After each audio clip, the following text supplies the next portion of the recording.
Alors ici c'est différent parce que c'est encore sur les anciennes traditions. Champion de Paris, pour moi c'est pas loin de Paris déjà. Méthode traditionnelle, artisanale, je suis tout seul à travailler, je travaille un peu à l'ancienne, je fais développer le champignon. On travaille en cave surtout, on laisse pousser le champignon, on laisse prendre son temps. C'est pas la méthode industrielle qu'il faut faire du rendement tel jour, tel jour, tel jour. Et voilà.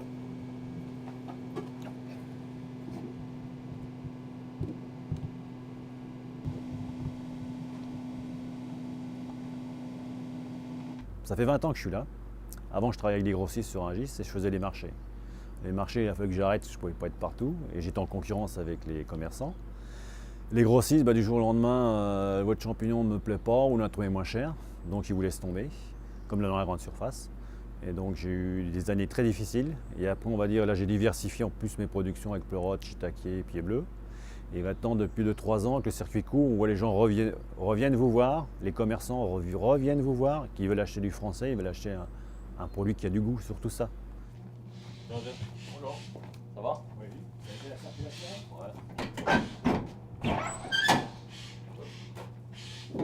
Allez.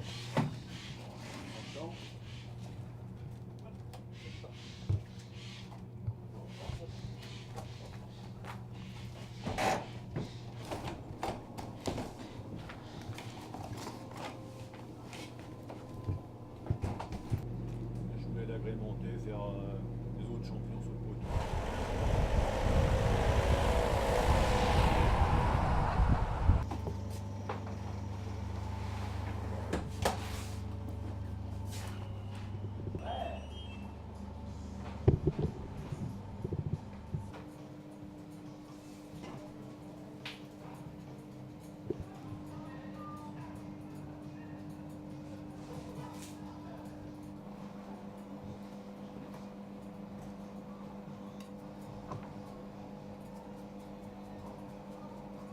C'est totalement un autre produit par rapport auquel on est habitué, quoi.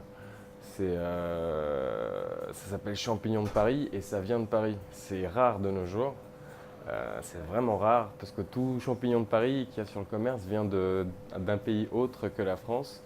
Il n'y a pas beaucoup de champignonnières qui restent à Paris et c'est vraiment impressionnant de justement travailler avec des produits comme ça, quoi.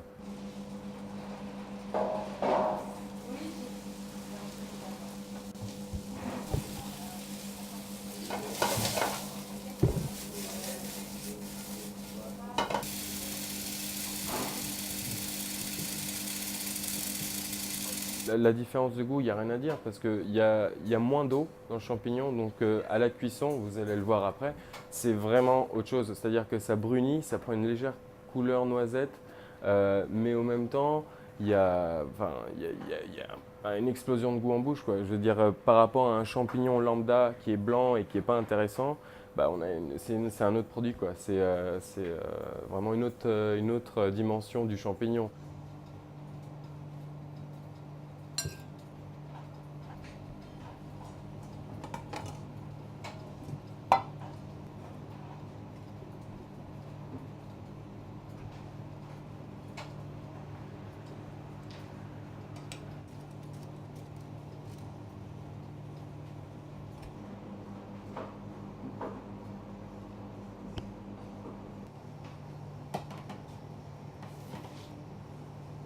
Donc